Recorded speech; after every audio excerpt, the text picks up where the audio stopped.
यह श्री हजूर स्वामी जी महाराज का एक अति सुंदर और शिक्षादायक शब्द है।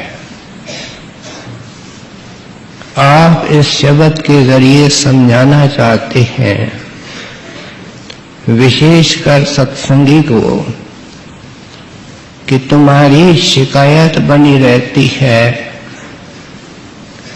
कि गुरु और नाम मिलने के बाद भी जिंदगी में सुख नहीं, चैन नहीं, आराम नहीं।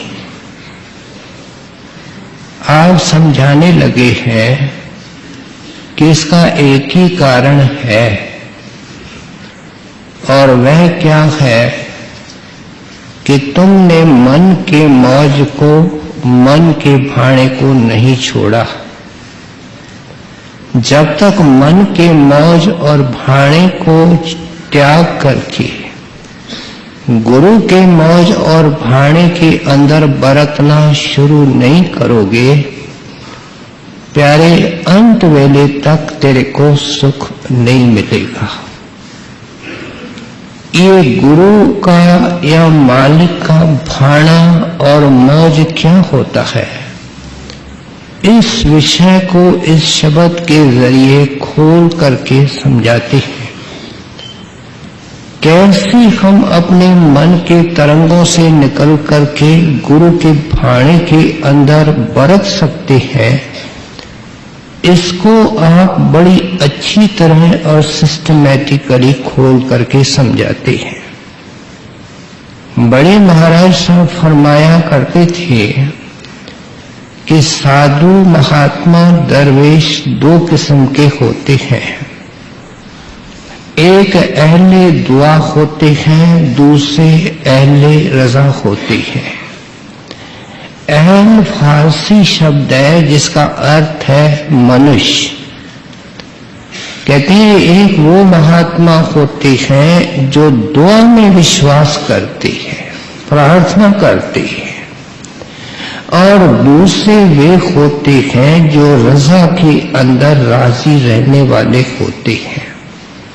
साथ में फरमाया करते थे कि जो अहले दुआ होते हैं उनका दर्जा बहुत नीचे होता है, ये लोअर डिग्री के महात्मा होते हैं। और अहले रजा जो होते हैं, मालिक के भाने के अंदर रहने वाले, वे उच्च दर्जे के दरवेश और महात्मा होते हैं। आपको ध्यान रहे कि ऐसे ही महात्माओं की वाणी इस सत्संग के अंदर ली जाती है। इतिहास के अंदर ऐसे महात्मा बड़ी उज्जवल मिसाल पेश करके गए हैं कि मालिक के भाने के अंदर ये महात्मा और दरवेश खुद रह करके किस तरीके से जीवन को सिखाती है। क्राइस्ट ने कह दिया, आई एंड फादर आर वन। क्या मेरे और परमेश्वर के अंदर कोई भिन्नता नहीं है? ये पुराना नारा है, पुरानी असलियत है और सत्य है।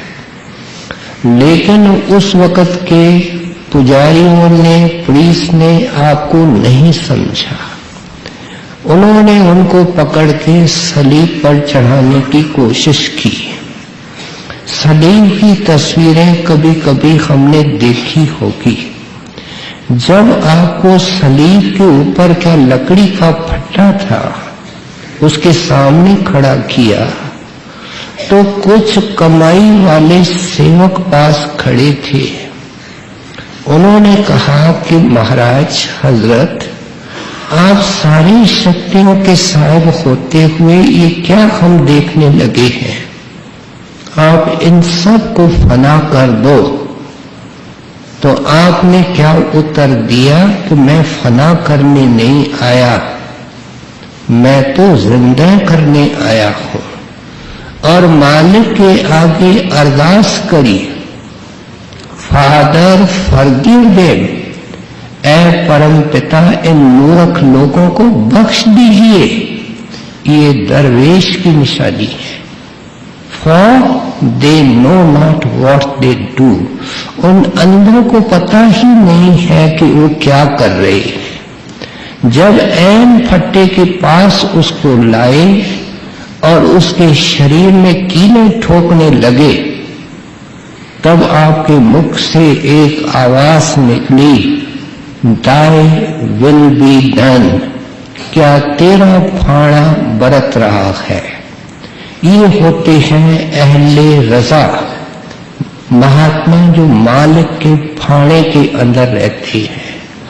500 साल के बाद मंसूर ने उसी असलियत को दोहराया और अपनी भाषा में कहा, अनहल हक, वही कि आई एंड फादर और वन।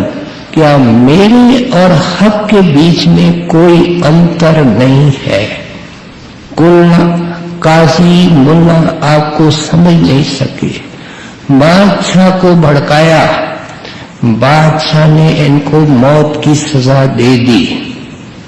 कोई प्रेमी मंसूर के पास चला गया, कहता है कोई प्रेम भाणे और इश्क की बात सुनाओ।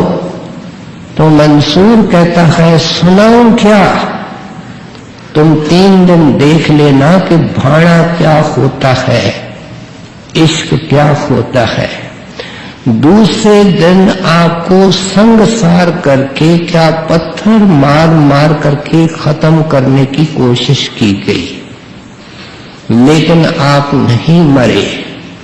शरीयत के विरुद्ध जाकर के जलाद को बुलाया गया कि इसके एक एक अंग को काट दो।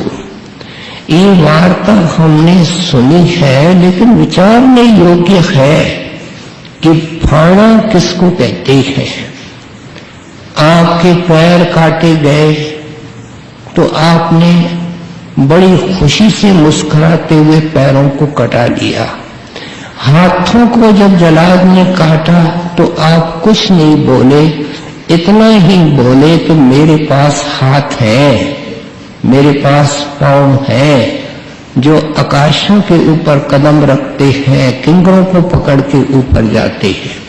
मुझे इन हाथों पैरों की जरूरत नहीं है। जरा सी रंजिश और दर्द आपके चेहरे पर नहीं था। इस तरीके से जब आपकी आंखें निकालते हैं तो क्या कहते हैं, ऐ जलाद, ये आंखें फना को देखती हैं, नासवंत को देखती हैं। मेरे पास अजर अमर आंख है जो बका को देखती है। मुझे इन आंखों की कोई जरूरत नहीं है। लेकिन जब जलाद ने आपकी जुबान को काटने की कोशिश की, तब जलाद को कहने लगे कि 1 मिनट रुक जाओ। उस वक्त आप खुदा के आगे पर प्रार्थना करते हैं, मुर्शिद बाहर से आप इम्तिहान ले रहे हैं, अंदर से आपका हाथ है।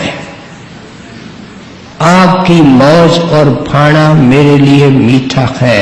उसके बाद जलाद ने आपका सिर काट दिया और भी बहुत कुछ उसके बाद हुआ।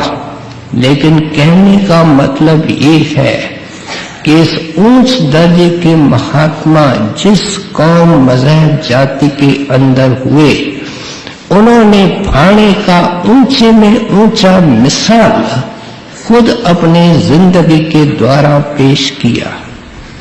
जिस महात्मा की हम वाणी सुन रहे हैं, इनके घर के जो घर से थे उनका नाम माता राधा था। बड़ी कमाई वाली एक प्रेमी सत्संग थी। उनका एक ही भाई था और उस भाई का एक ही लड़का था। वो बहुत बीमार हो गया, सब तरफ से हार गए। माता राधा स्वामी जी महाराज के चरणों में आकर के प्रार्थना करती है कि इस लड़के को आप रख लीजिए, क्या बचा लीजिए। तो स्वामी जी महाराज कहते हैं इसकी जिंदगी खत्म हो चुकी है, अगर आप चाहें तो मैं अपनी जिंदगी दे करके इसको आगे जिंदगी दे सकता हूं, लेकिन मुझे जाना पड़ेगा। माता राता ने हाथ जोड़ दिए। लड़का निश्चित समय पर चला गया। बड़े महाराज जी खुले आम सत्संग के अंदर अपने साहिबजादे की, छोटे लड़के की वार्ता सुनाया करते थे कि टेलीग्राम आया, हम सर से गए, लड़के की हालत बिल्कुल ऐसी थी, किसी तरीके से उनको ब्यास ले आए। उस वक़्त पक्की सड़कें, मोटरें, बसें नहीं थी। चारपाई के ऊपर उनको रखा और धीरे धीरे आ रहे थे, एक पेड़ के छाया के नीचे रखा। हजूर महाराज उनके सामने गए।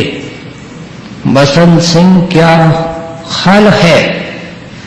तो हाथ जोड़ करके बेनती करता है। उनको बाबा जी महाराज से नामदान मिला था कि बाबा जी महाराज अंदर तैयार खड़े हैं मुझे ले जाने के लिए, लेकिन साथ में ये कहते हैं कि आपका हुक्म चाहिए, आपकी इजाजत चाहिए। हजूर महाराज जी फरमाया करते थे कि मैंने 1 मिनट बाबा जी का ध्यान किया। ये तो सब कहने की बातें होती हैं, समझ से परे है। संतों को ध्यान करने की कोई जरूरत नहीं होती है। और ये सोचा कि अगर इनको मैं डेरे ले गया तो बीवी रुक्को बड़ी जिद्दन है, वो कहेगी कि इसको जिंदा रखो। इसलिए हजूर महाराज ने फरमाया मेरे तरफ से खुली छुट्टी है, और वहां ही चोला छोड़ गए, बाबा जी के गोद में समाए। फिर हजूर महाराज ने उनके मृतक शरीर को रखवाया। उससे पहले नियम अनुसार सत्संग किया। सत्संग भी इतना वैरागशाली किया और भाने पर किया कि दिलों को हिला दिया। और हजूर महाराज सत्संग के अंदर फरमाया करते थे कि मैंने अपने दिल का हाल उस वक़्त देखा, पड़ताल की, अंदर न गमी थी न खुशी थी, शांति ही शांति थी। इसलिए कहते हैं कि ये महात्मा जिंदगी के अंदर मालिक के भाने के अंदर रह करके ऐ इंसान कितना सिखा के गए हैं। और जाते वक्त आज हम एक महात्मा को सुन रहे हैं कि वाणी के अंदर हिदायत करके गए हैं, गुरु की मौज रखो तुम धार, गुरु की रजा संभालो यार। कितनी कल्याणकारी और प्रेम भरी वाणी है। कहते हैं प्यारे, जब तक तुम मौज के मन के मौज से निकल करके गुरु के मौज में नहीं आओगे, गुरु की रजा कौन संभालेगा? जो गुरु का सेवक है या जो गुरु का सेवक होने की कोशिश कर रहा है, जिज्ञासु है, प्रेम करता है, ये उनके लिए शिक्षा है। इसलिए कहते हैं कि ऐसे गुरु की मौज को लेकर के ही तू इस भवसागर से पार हो सकता है। मतलब आपका है कि जुगों जुगों से एक तीक्ष्ण धारा के अंदर तिनके की तरह जीव तू बहता आया है। वो भवसागर जन्म मरण का है। चारों ओर आंख देख करके देख, दुख और कलेश के सिवाय कुछ नहीं है। जानवर काटे जाते हैं, कीड़े हजारों में मरते हैं, पेड़ पौधों को काटा जाता है। बंदा इस भवसागर से, इस चक्कर से तू निकल चुका है, मनुष्य बना है, संतों ने कृपा की है, तू एक खास किस्मत वाला बंदा है। अब मन के मौज से निकल। कबीर साहब ने वाणी के अंदर लिखा, मन मुरीद संसार है। कहते नाम मिलने के बाद भी मन के मुरीद है। गुरु मुरीद कोई साध, मुरीद का अर्थ है सेवक, शिष्य, सत्संगी। कहते हैं तुम मन के सेवक हो। प्यारे, अब मन की दास्ता छोड़ो, मन की गुलामी छोड़ो और गुरु के फाड़े और मौज के अंदर रहने की कोशिश करो।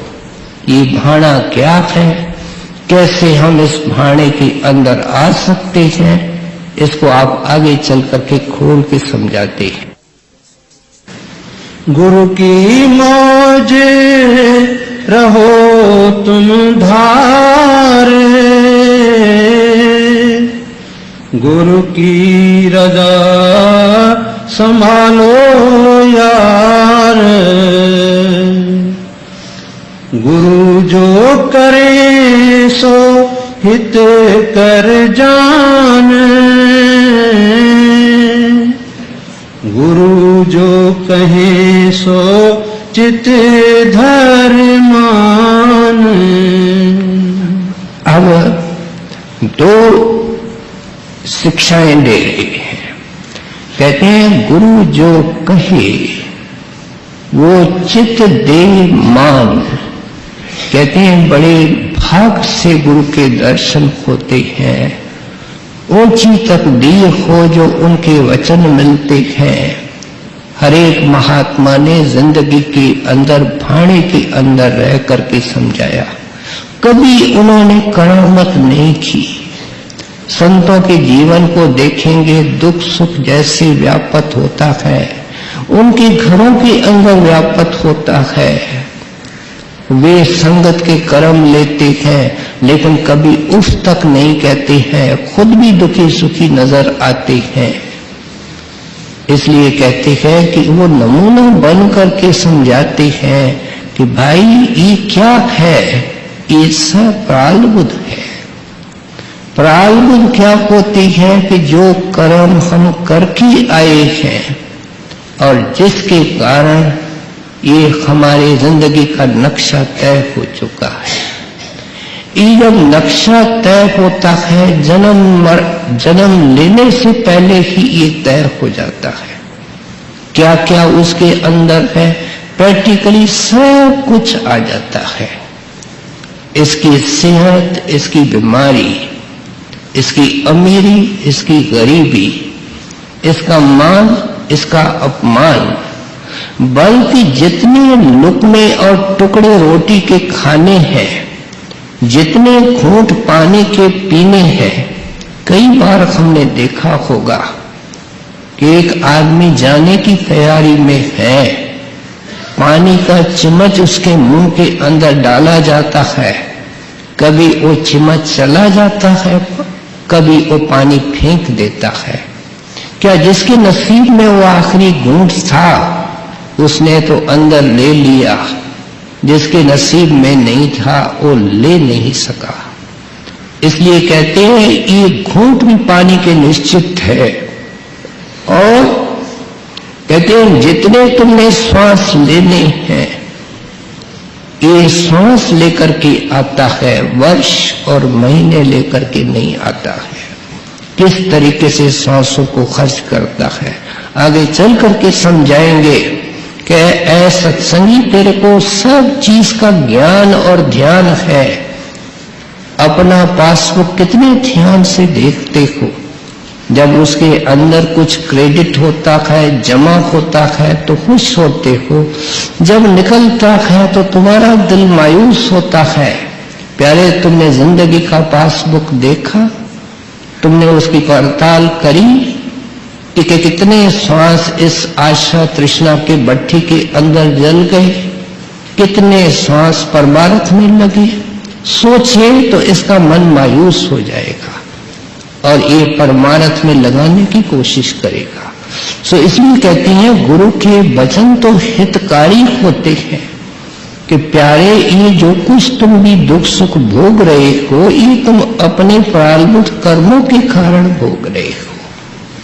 अब इधर एक और फैक्टर आ जाता है जो संतों ने कहीं कहीं वाणी के अंदर लिखा है कि जैसे एक नेक लड़का होता है, उस्ताद, हमारे उस्ताद उसके ऊपर हमेशा मेहरबान होता है। बच्चा आज्ञाकारी होता है, माता पिता उसके ऊपर न्योछावर जाते हैं। इसलिए जो सतगुरु के फाड़े में रहता है और कुछ नहीं मांगता है, अरदास सुबह से शाम तक हम करते हैं, हमारा मन बेअख्तियार अरदासें करता रहता है, गुरु जी ऐसे हो रहा है, आप दया करके इसको इस तरीके से कर दीजिए, हम गुरु से सियाने हो रहे हैं। वो सब कुछ जानता है कि इसके लिए मैं क्या कर रहा हूं। इसलिए कहते हैं कि तेरे को तो फाड़े के अंदर रह करके प्रारब्ध को भोगना चाहिए, क्या खुशी खुशी से अपने कर्जे को अदा करना चाहिए। एक नेक इंसान जिंदगी में किसको कहते हैं? जो कर्जा लेता है और खुशी से लौटा करके देता है। जो कर्जाई को घुमाता रहता है उसको नेक इंसान नहीं कहते हैं।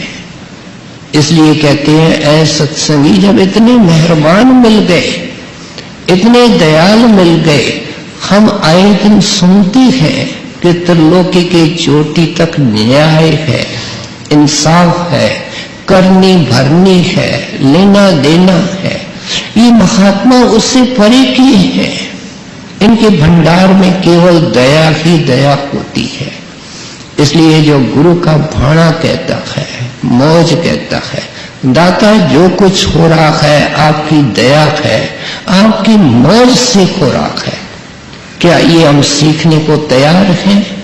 आज के शब्द से, आज के सत्संग से अगर ये सीख जाए और मन में बैठ जाए, सारी जिंदगी का नक्शा ही बदल जाएगा। चिंताएं, दुख और कलेश हमारे नजदीक आ ही नहीं सकते हैं जब समर्थ पुरुष के हवाले हम हैं और वही हमारी जिंदगी का संचालक है।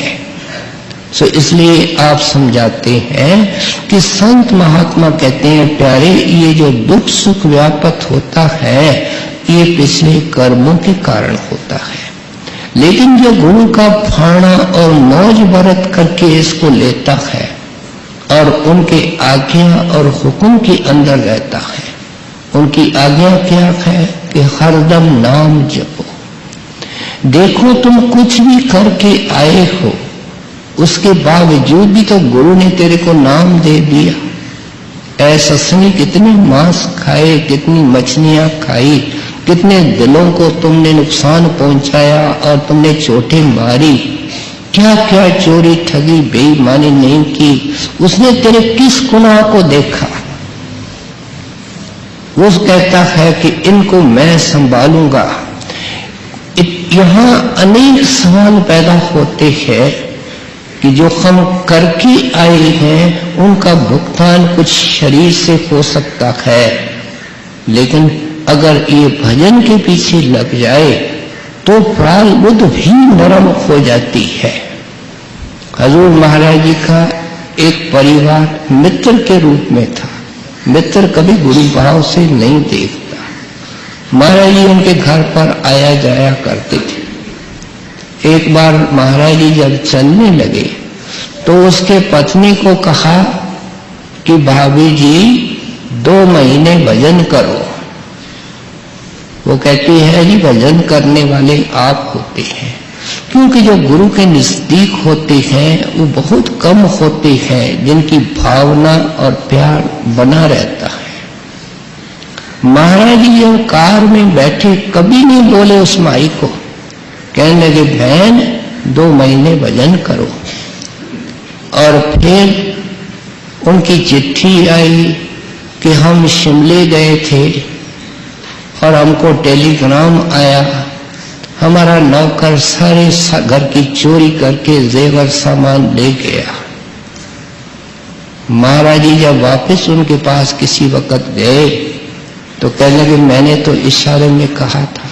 मतलब क्या कि महाराज जी चाहते थे कि उनका कुछ बच जाए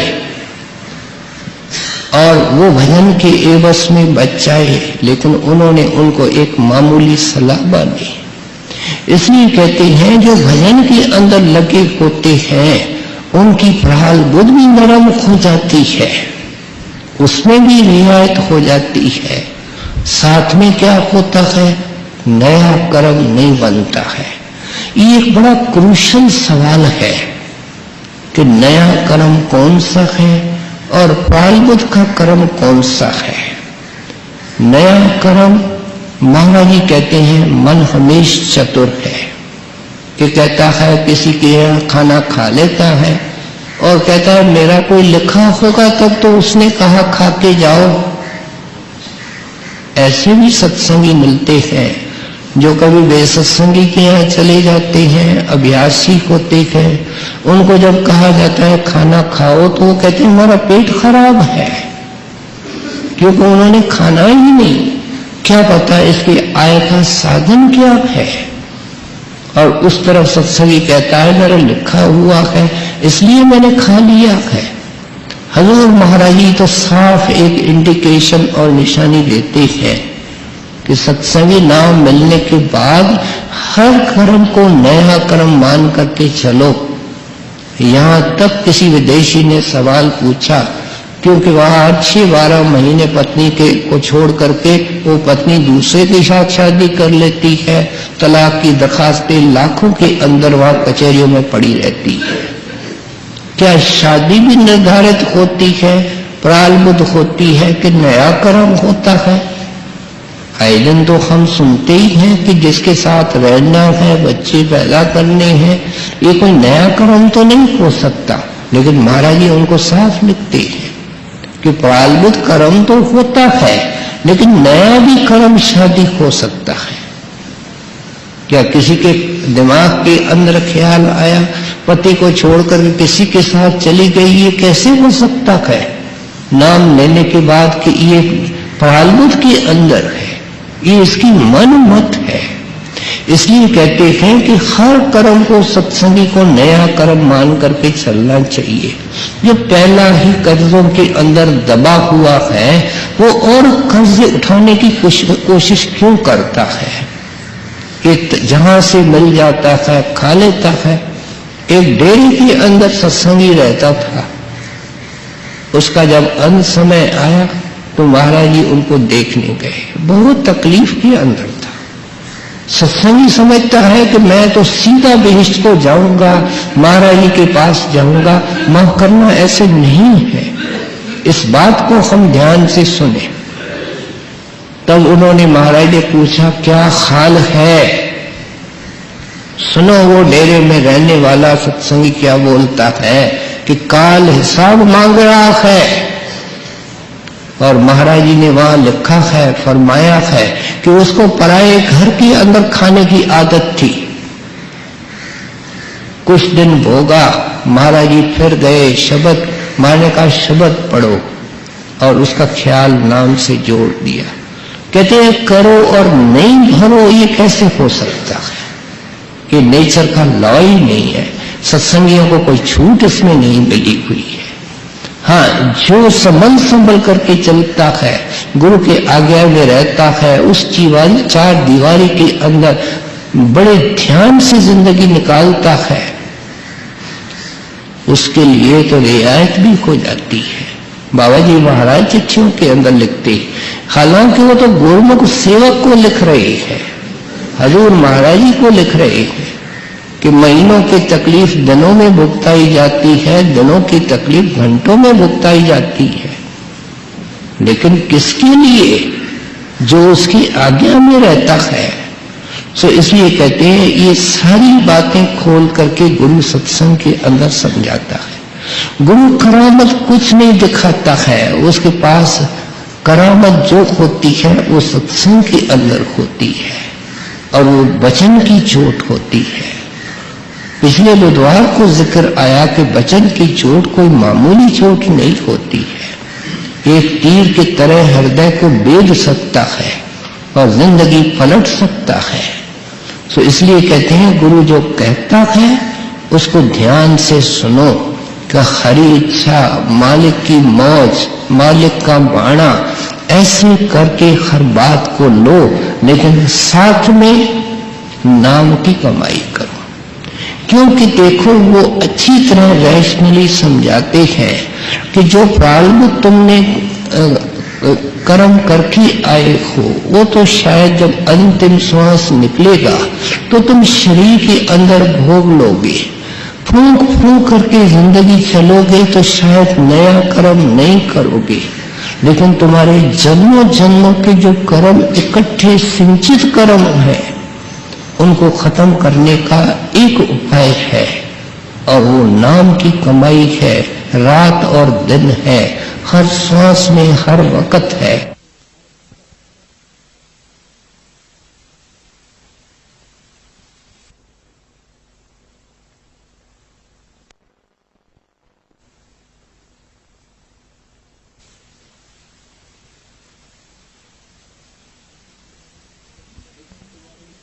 लेकिन तुम्हारे जन्मों जन्मों के जो कर्म इकट्ठे संचित कर्म है उनको खत्म करने का एक उपाय है, और वो नाम की कमाई है, रात और दिन है, हर श्वास में, हर वक्त है।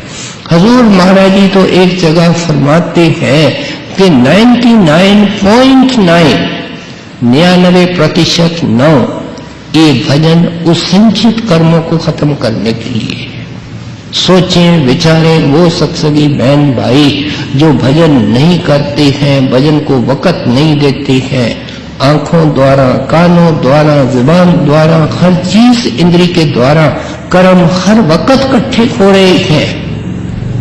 क्या पहले कर्जा अदा नहीं हो रहा है, नया कर्जा सिर पर चढ़ रहा है, भजन की बेपरवाही है, संचित कर्म कैसे खत्म होंगे।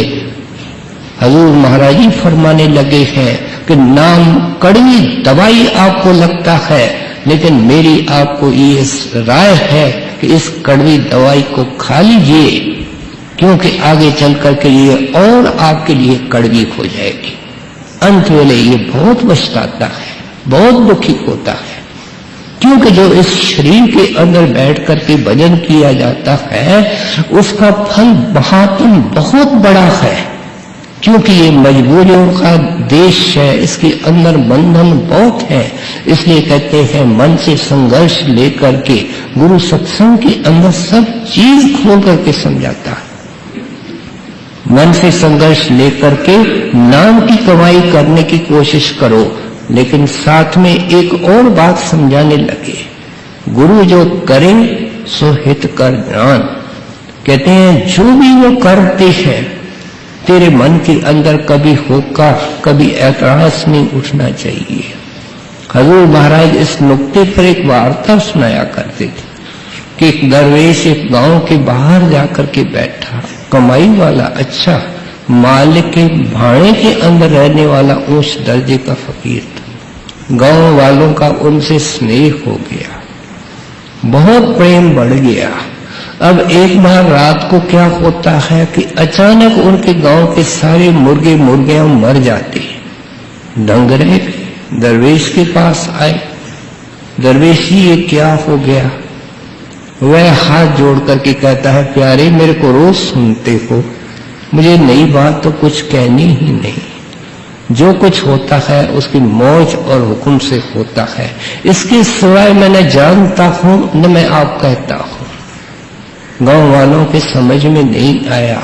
कुछ समय के बाद अचानक एक रात को कुत्ते मर गए। महात्मा के पास जाते हैं, वही उत्तर मिलता है। गांव वाले निराश होकर के वापस आते। उन दिनों में हमने सुना है कि दिया, सिलाई, माचिस वगैरह नहीं थे, आग को राख के नीचे कोयलों को दबा करके रखते थे, सुबह को वापस उससे आग को शुरू करते थे। एक रात को अचानक सबके घर के अंदर आग बुझ गई, और उसी रात को लुटेरों की एक टोली वहां से निकली। उस टोली का एक आदमी बोलता है अपने नेता को, जो लीडर था, कि इधर भी एक गांव है और लूटमार करें। तो वह सरदार कहता है, तू मूर्ख है, इधर अगर कोई गांव होता तो मुर्गे मुर्गी की कोई बांग होती, कुत्ते के भौंकने की कोई आवाज होती, किसी घर के अंदर से चिंगारी जितनी रोशनी नहीं निकल रही है। तू मूर्ख है, इधर कोई गांव नहीं है, आगे चलो। वो पंडारी क्या करते थे औरतों को अपमानित करते थे, पैसे वगैरह जायदाद ले जाते थे, जो टक्कर लेता उसको खत्म कर देते थे। सुबह को गांव वालों को सब चीज का पता चला, आकर के दरवेश में माथा टेका। उनका हाल क्या होगा? आंखों में आंसू, गले में कपड़ा और दिल में शुक्रिया, आभार। कहते ऐसे जिंदगी निकालने की कोशिश करो। गुरु जो करे सो हित कर जान, गुरु जो कहे सो चित धर्म मान, शुक्र की करे ना समझ विचार, सुख दुख दो देंगे हिकमत धार। वाणी का एक एक वचन मीनिंगफुल होता है। पूरी ध्यान से वाणी और सत्संग को सुनना चाहिए। कहते हैं दुख सुख देंगे हिकमत दार। हिकमत का मतलब है विस्डम, सियानप, अकलमंदी। कहते हैं वो देने वाले दुख और और सत्संगी तेरी जिंदगी के अंदर सत्संगी की बात हो रही है। ये गुरु खुद है, वही संचालक है, वही एडमिनिस्ट्रेटर है। जब इसको नाम मिलता है, कर्मों की फाइल काल के दफ्तर से निकल करके गुरु के दफ्तर में आ जाती है। और कैसे उसका लेखा खत्म होगा, उसका भुगतान होगा, इसका निर्णय गुरु करता है। इसलिए कहते हैं वो काल की तरफ नहीं भोगने लगा है। जो कुछ आता है वो गुरु की तरफ से आता है। एक मुसलमान दरवेश बड़े अपने सुंदर लहजे से कहता है कि ऐ प्यारे, मेरे को ध्यान से सुन, तेरे ऐतराज, तेरे अंदर शिकवे और शिकायत। तू कहता है मैं संतों का जीव हूं, तेरे चेहरे पर चिंता है, तेरे जुबान पर शिकायत है, ये कहां तक शोभा देता है? प्रीतम की तरफ से जो आता है वो मीठा है। तो ये और बात है कि तेरी जुबान कड़वी है। हम जानते हैं बुखार के अंदर जुबान कड़वी हो जाती है, हमको हर चीज कड़वी लगती है। वो चीजें कड़वी नहीं होती हैं। जैसे जैसे बुखार का असर उतरता है, चीजों का असली स्वाद आने लगता है। सो इसलिए कहते हैं तेरे को कड़वा क्यों लगता है? क्योंकि तेरे को होने का बुखार है। तू अपने आप को परमात्मा और गुरु से अलग करके बैठा है। अगर तेरी मत गुरु के मत में मिल जावे, क्या मन के मत से निकल करके तू गुरु के मत में आ जाएगा तो तेरे को सब मीठा लगेगा। वो मानो दुख है, वो सुख है। सो इसलिए कहते हैं सुख दुख देंगे हिकमतदार। ये सुख और दुख, इन दोनों से दुनिया बनी हुई है और ये जीवन बना हुआ है। जैसे कोई कपड़ा बुना जाता है, उसमें कई किस्म के धागे होते हैं, इस तरीके से जिंदगी का कपड़ा है। कहते हैं इसके अंदर कभी ज्यादा दुख होता है, कभी कम दुख होता है, कभी सुख की घड़ियां होती हैं, कभी दुख की घड़ियां होती हैं, लेकिन ये तो मौसम की तरह होते हैं। देखो सर्दी आती है, गर्मी आती है, क्या बसंत आता है, लेकिन हम इसके लिए ऐतराज कभी नहीं करते हैं कि सर्दी आती क्यों है, गर्मी आती क्यों है।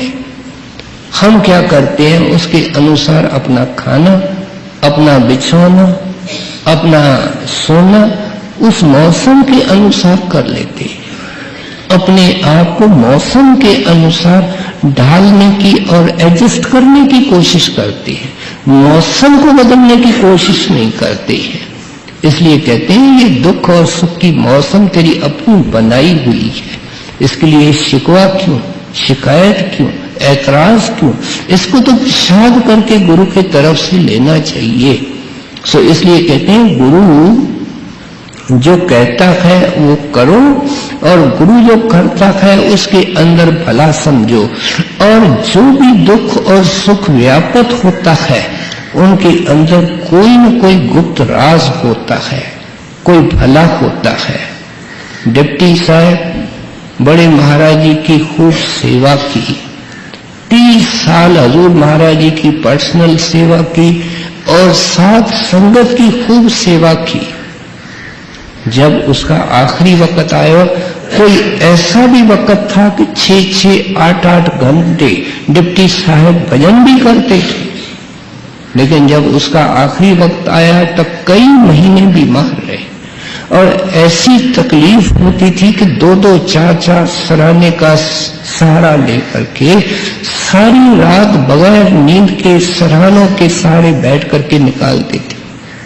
हजूर ने एक बार कह दिया, कोई पूछेगा उसके मन के अंदर अभाव आ जाएगा कि जिसने संगत की इतनी सेवा की, मेरी इतनी सेवा की, उसको अंत में इतनी तकलीफ है। तो महाराज ने जवाब दिया कि इसकी ये कोई प्रारब्ध की तकलीफ नहीं है। डिप्टी साहब जब भी हमारे पास अंदर में बैठते हैं और मांग करते हैं तो हमको यही कहते रहे हैं कि हमको रास्ते में नहीं कहीं बिठाना, हमको तो ऊपर ही ले जाना। इसलिए ये जो जल रहे हैं वो इनके संचित कर्म जल रहे हैं, ये सिर्फ प्रारब्ध नहीं है। हजूर महाराज से किसी विदेशी सत्संगी ने पूछ लिया कि कभी कभी महाराज जी सत्संगी के अंत समय हम उसकी तकलीफ देख करके सहन नहीं कर सकते हैं, तो देखो महाराज जी का उत्तर क्या है। कहते हैं हम मूर्ख लोग बाहर बैठे हैं, हम क्या जाने गुरु क्या कर रहा है। वो जो तकलीफ आपको देखने में आती है मानो एक दिन की है, गुरु उसका एक जन्म उसमें खत्म कर रहा है, तो गुरु अयानक है कि सयानक है, तो अपनी अक्लमंदी बीच में क्यों लड़ाता है। ये अक्लमंदी का मार्ग नहीं है। साफ शुरू से आप आराम से कहते हैं ये तो रजा भाणे और हरी इच्छा का मार्ग है। सो इसलिए कहते हैं दुख और सुख में घबराना नहीं है। जो दुख के अंदर घबराता है वो सुख के अंदर तो ऐसे ही फैल जाता है। इसलिए तो गुरु साहब ने वाणी के अंदर लिखा, जे राज करावे तो तेरी उपमा, जे भीख मंगे ता की घट जाई। यही बाबा जी महाराज चिट्ठियों के अंदर लिखते हैं। कहते हैं 7 विलायत की बादशाही मिल जाए ऐसा सत्संगी खुश नहीं होना, 7 विलायत की बादशाही चली जाए तो दुखी नहीं होना। दोनों हालतों के अंदर भजन करना। संत मत कितने ऊंचे आदर्श रखता है, अगर आदर्श ऊंचे नहीं रखे हम ऊंचे बन कैसे सकते हैं। शुक्र की करना समझे विचार, सुख दुख देंगे हिकमत धार। ताड़ और मार करे सोई प्यार, भोग सब इंद्री रोग निहार। अब कारण का इशारा कर रहे हैं। कहते हैं तू बार बार गुरु के भाणे को छोड़ करके मन की मौज के अंदर क्यों बैठा है, क्योंकि तेरे अंदर भोगों की आशा छाई हुई है। और भोगों को आप यहाँ क्या कहते हैं, हर एक महात्मा को सुनते हैं वाणी के अंदर, सत्संग के अंदर, कि यहाँ भी स्वामी जी महाराज फरमा रहे कि ये भोग सारे रोग हैं। आप देखो जिंदगी के अंदर ये रोग निकल आते हैं। जिसको मीठा खाने की ज्यादा आदत है उसको मीठे पेशाब हो जाते हैं, उसी सारी जिंदगी तबाह हो जाती है। ये जो मीठे पेशाब या डायबिटीज है ये तो दीमक की तरह है। आम तरह हर एक डायबिटिक पेशेंट, हार्ट पेशेंट भी होता है। ये तो अंदर सारे सिस्टम को खा जाता है। उसके एक भोग ने उसकी ये जिंदगी कर दी। हाँ, हर सावधानी के बाहर रखने के बावजूद कोई बीमारी हो जाती है तो वो तो प्रारब्ध की बीमारी है। जब टेबल पे अच्छा अच्छा खाना आता है तो हम कहते हैं ये हमारे नसीब में लिखा हुआ है। लेकिन हमारे को मालिक ने हाथ दिया है, बुद्धि दी है। जिस वक्त हम समझे कि हमारे पेट के अंदर अब खाना जा चुका है, तो जो जरूरत है उसे 2 लुक़मे कम खाना और हाथ को रोकना, इसका ऑप्शन इंसान को है। महाराज जी के प्रेरणा से हम सत्संग में आए हैं, लेकिन चल के तो अपने पांव से आए हैं। ऐसे कैसे कह सकते हैं कि हमारे को कोई कर्म करने की आजादी नहीं है? हम आखिर पुरुष हैं, पुरुषार्थ की हमको आजादी है। सेवा की अनाउंसमेंट होती है, कुछ घर को चले जाती है, कुछ सेवा करती है। कैसे कहा जाए कि सब कुछ निश्चित है? भजन में नींद को खोना पड़ता है, जागना पड़ता है, मन से लड़ना पड़ता है, ख्यालों को, शक्लों को रोकना पड़ता है। ये पुरुषार्थ है। गुरु के हिस्से के अंदर तो दया ही दया है, लेकिन वो उम्मीद और आशा जिस चीज की करते हैं, वो उस चीज को समझा रहे हैं। दूसरी शिक्षा क्या देते हैं कि कभी कभी गुरु के संपर्क में कुछ सीधे लोग आते हैं और गुरु उनको ताड़ता भी है। आम सत्संगी के लिए इसका अर्थ ये होता है कि उसके इच्छा अनुसार काम नहीं होता है, ये मतलब आम सत्संगी के लिए है। लेकिन कुछ ऐसे लोग होते हैं जो गुरु के संपर्क में आते हैं, उनको ताड़ते भी हैं। जब डेरे के अंदर ये बड़ा सत्संग हाल बन रहा था, तो उसमें कई बेसत्संगी कारीगर और मजदूर भी काम करते थे। अब वातावरण ही ऐसा है। एक दिन बड़े महाराज जी के रास्ते में एक मजदूर मिला। वो कहता है, महात्मा जी, जब आप इतने लोगों के इतने काम कर रहे हैं, मेरा एक काम कर दीजिए। महाराज जी कहने लगे, क्या है? बोलो। कहते हैं, महाराज जी, मैं यहाँ काम कर रहा हूँ, घर से चिट्ठी आई है कि मेरे भाई जबरदस्ती घर में घुस करके आए और मेरे पत्नी के सारे जेवर लेकर के चले गए। आप दयालु हैं, आप दया करें।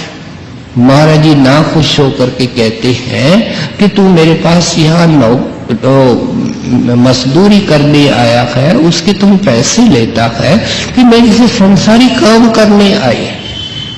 मजदूर ने मन में क्या सोचा कि महात्मा ने भी मेरी नहीं सुनी। लेकिन कुछ ही दिनों के बाद उनको घर से चिट्ठी आई और जब उसकी तारीख का मिलान किया तो पता लगा, जब उसने महाराज से बात की थी, उसके 1-2 दिन बाद उसके भाई, पता नहीं उनके मन में क्या व्यापत हुआ, सारे जेवर लेकर के उसके पत्नी को दे के गए। कहते हैं, गुरु के अंदर जोश नहीं, गुरु के अंदर क्रोध नहीं, गुरु के अंदर तो अमृत और दया है। अगर बाहर से जोश करते हैं तो वो भी जीव के भले के लिए होता है। ये मिसाल हमने आप स्वामी जी महाराज के सार्वजन वार्तिक से सुनी है कि जो दुनियादार का क्रोध होता है वो घाती होता है, और संतों का जो जोश होता है वो दूध के उबाल के तरह होता है और दाती होता है। अग्नि के ऊपर अगर गर्म पानी भी डाल दो तो अग्नि बुझ जाती है। संतों का क्रोध इस तरीके से है कि अगर वो कभी जोश में भी आते हैं तो कर्म, जीव का भला करके कोई उसका कर्म झाड़ देते हैं, कर्म खत्म कर देते हैं। सो इसलिए कहते हैं, जब बच्चा कोई गंदा काम करता है, साफ सुथरा उसको नहा धो करके अच्छे वस्त्र पहन करके माँ कहीं भेजती है, गंदा होके आता है तो उसको ताड़ती है, चपेट भी मारती है, लेकिन साफ सुथरा करके वही माता फिर गले नहीं लगाती है। जब दुनिया का ये रिश्ता है, कहते हैं, ऐ तुम अज्ञानी सत्संगी, तुम गुरु कितना तुमसे प्यार करता है उसको तू अक्ल बुद्धि से कैसे समझ सकता है? अगर हम अंदाज भी लगा सकते हैं तो सिर्फ इन महापुरुषों की वाणी और वचन सुनकर के ही लगा सकते हैं। ताड़ और मारे करे सोई प्यार, भोग सब इंद्री रोग निहार। कहूँ क्या दम दम शुक्र गुजार, बिना उन और न करने हार। ये वाणी स्वामी जी महाराज ने कब लिखी? जब दुर्धाम पहुंच गए। आपने वाणी के अंदर लिखा है कि मेरा वाणी लिखने का कोई इरादा नहीं था, ये तो जीवों के हठ और आग्रह के ऊपर मैंने मजबूर होकर के वाणी लिखी है। ये आपके वाणी के अंदर वो खुद लिख करके गए हैं। लेकिन ये महापुरुष जो वाणी लिखते हैं, इनकी कलम के अंदर जो हरकत और ताकत देने वाली होती है वो शब्द होता है, कुल मालिक होता है। सो इसलिए कहते हैं कि उनके बगैर तो कुछ करने वाला नहीं है। लेकिन स्वामी जी महाराज इस सारी रचना को क्रॉस करके ऊपर जा करके सतलोक अनामी की पहाड़ी के ऊपर खड़े होकर के कहते हैं कि ये कुछ भी नहीं है, सब उस मालिक का खेल है।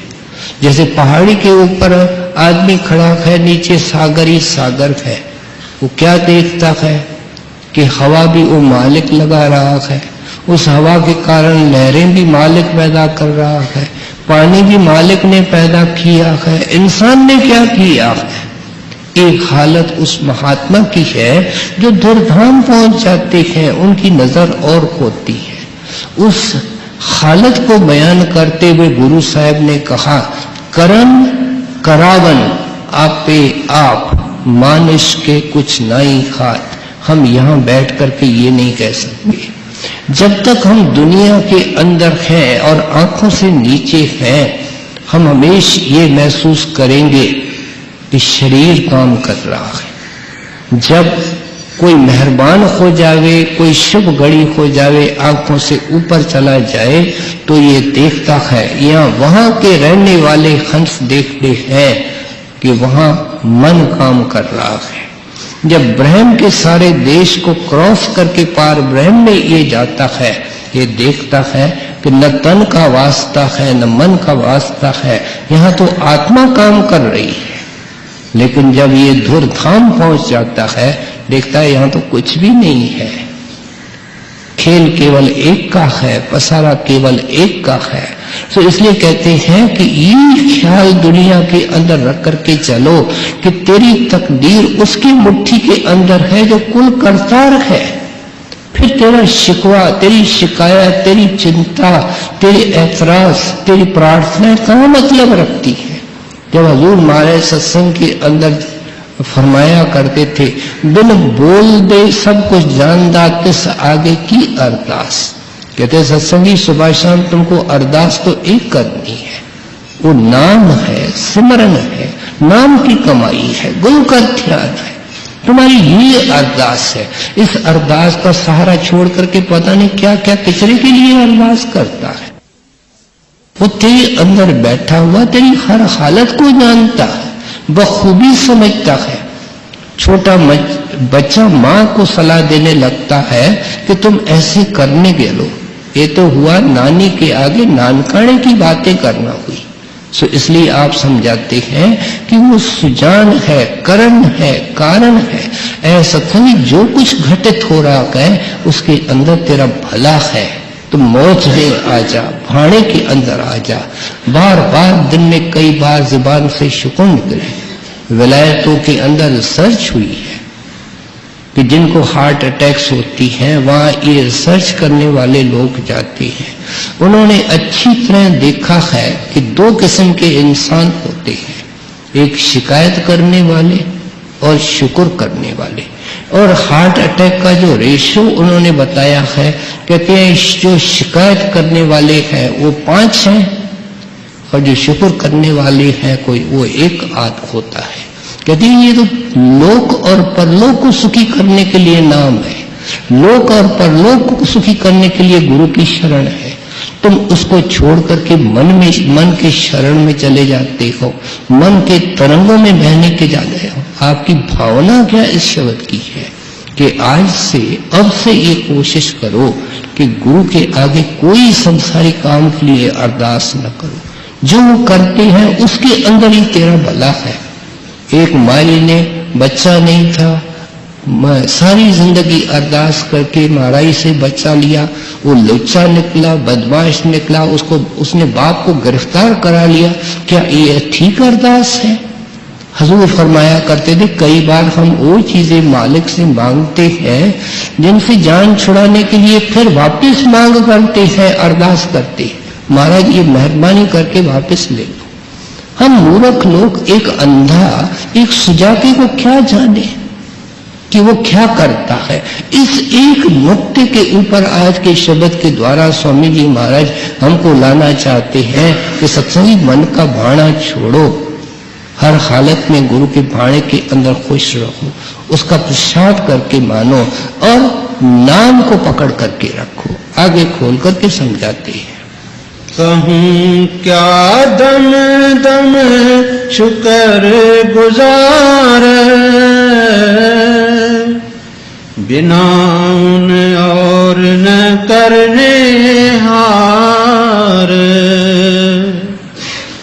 दुखी चित से ना हो दुख लार,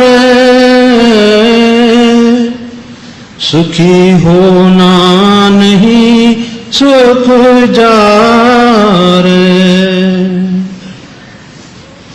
बिसारो मत उन्हें हर बार, दुख और सुख रहो उन धार। गुरु और शब्द ये दो मीत, नहीं कोई इन दर जीत। हमारे दिल को हाल को जानते हैं।